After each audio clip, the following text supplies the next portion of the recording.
Welcome guys to Reverse Engineering Hub.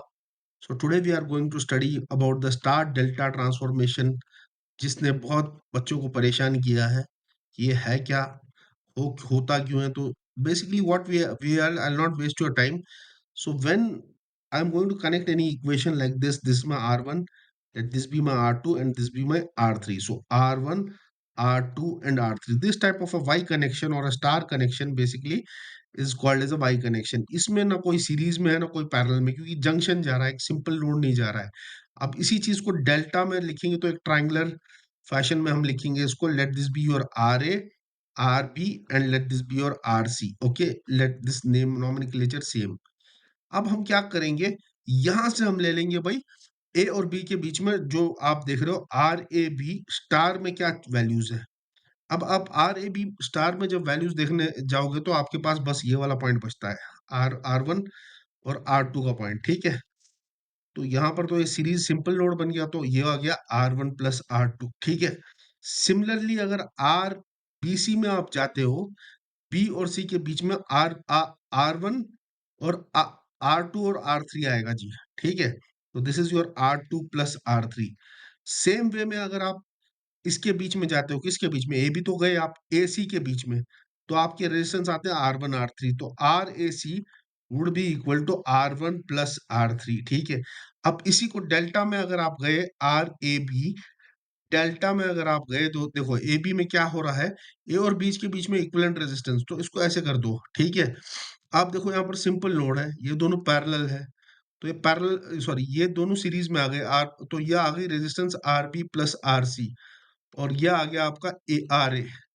तो ये resistance हो गई R A into R B plus R C, और ये whole divide by R A plus R B plus R C. ठीक है जी, ये हो गया आपका मसला।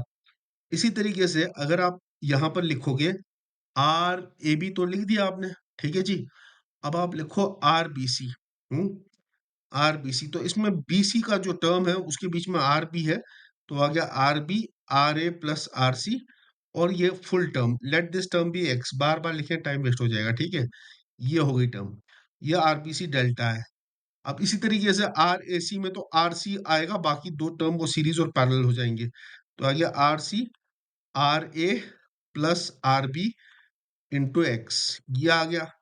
अब इसको इक्वेट कर दो आप। ठीक है, तो आपको क्या दिख रहा है, आर वन आर टू ये बराबर है आर ए बी स्टार और आर ए बी डेल्टा को। देखो आर ए बी स्टार को इक्वेट कर दो आप आर ए बी डेल्टा के। ठीक है, डेल्टा के, तो ऊपर आपने किया आर वन आर टू वो है इसके बराबर। ठीक है जी, डेल्टा में। ठीक है, आर टू आर थ्री आपकी टर्म आ गई, ये वाली टर्म आ गई आर टू आर थ्री। दूसरी term R one R three, ये आर ए सी की टर्म आ गई। तो अब आप क्या करो, ये जो आर वन आर टू है और ये जो आर टू आर थ्री है, इसको सब्ट्रैक्ट कर दो। ठीक है, जब आपने सब्ट्रैक्ट किया, ये आर टू का टर्म कैंसिल हो गया, तो आपके पास आएगा R one minus R three. तो जब आपका R one minus R three आ रहा है, तो यहां से भी सब्ट्रैक्ट करो, क्योंकि आर वन ये आप कर रहे हो यहाँ पर, तो आर ए बी है और यहाँ पर आर ए बी, तो ये दोनों कट गए पहले वाले टर्म। ठीक है, और यहाँ पर बच गया क्या, R A into R C, और ये हो गया minus R B into R C का एक्स। ठीक है, और आपके पास R one plus R three तो है ही है, क्या कहने, है ना, R one plus R three यही है, R A and R C हो गया इधर पे। ठीक है, R A and R C, चाहे आर सी आर ए एक ही बात है, plus R B R C X. ठीक है, अब इन दोनों को ऐड कर दो, यहाँ पर निकल गया टू आर वन। ठीक है, यहाँ पर ये वाले टर्म्स तो खत्म हो गए, minus R B R C, तो यहाँ पर आपका बच गया two R A R C by X. ठीक है, तो वहां से देखो यहाँ पर नीचे मैं लिखता हूँ, जगह नहीं है यहाँ पर, तो आर वन की वैल्यू आ जाएगी आपकी, टू टू कैंसिल हो गया। ठीक है, तो आर वन की वैल्यू आ जाएगी R A R C by X. X क्या है, एक्स की वैल्यू डाल दो, R A plus R B plus R C. तो ये जो आपने क्या किया, ये इसको आप बोलोगे डेल्टा टू स्टार ट्रांसफॉर्मेशन। ठीक है, स्टार ये वाला साइड आ गया, स्टार से हमने डेल्टा में लिखा। ठीक है, स्टार आर वन वाला टर्म आ गया।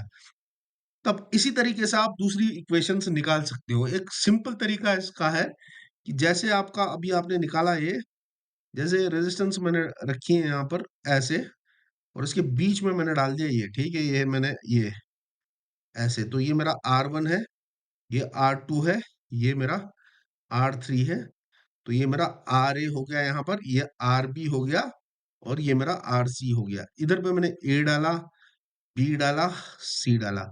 अब मैंने R1 क्या निकाला? देखो R1 कैसे निकाला मैंने? R1 कहाँ-कहाँ पर जॉइंट कर रहा है? A और B में जॉइन कर रहा है। तो R1 जो कनेक्टेड है, वो RA और RB को कनेक्ट है, इसको और इसको। तो वो लिखा RA and RB divide by the whole X, ठीक है? X क्या था? RA plus RB plus RC, वही मेरा निकला कि नहीं पीछे? देखो आप पीछे, अगर मैं अपना लंबा लपेट रहा हूँ, वही निकला RA into RC, RB plus ये RA plus RB plus RC, ठीक है? यही है यहाँ पर भी RA इंटू R1 हमारा किससे, सॉरी आर, हाँ R1, सॉरी इधर देखो, इधर में ये इधर और इधर कनेक्ट हुआ, R1 का जो नोड है ना, इधर पे RC, ठीक है, इधर और इधर पे कनेक्ट है ये नोड, ठीक है। इसी तरीके से जब R2 लिखना है आपको, R2 कहाँ पर कनेक्ट है? R2 किस किस को कनेक्ट करा? जैसे R1 ने RA और RC को कनेक्ट किया, R2 ने किस किस को कनेक्ट किया? R2 ने RA एंड RB को कनेक्ट किया, तो ये हो गया RA and RB divide bye क्या हो गया आपका, RA plus RB plus RC, ठीक है। अब इसी तरीके से R3 हो गया आपका। अब R3 में कौन-कौन सा कनेक्ट हो रहा है? RC, RB और RC।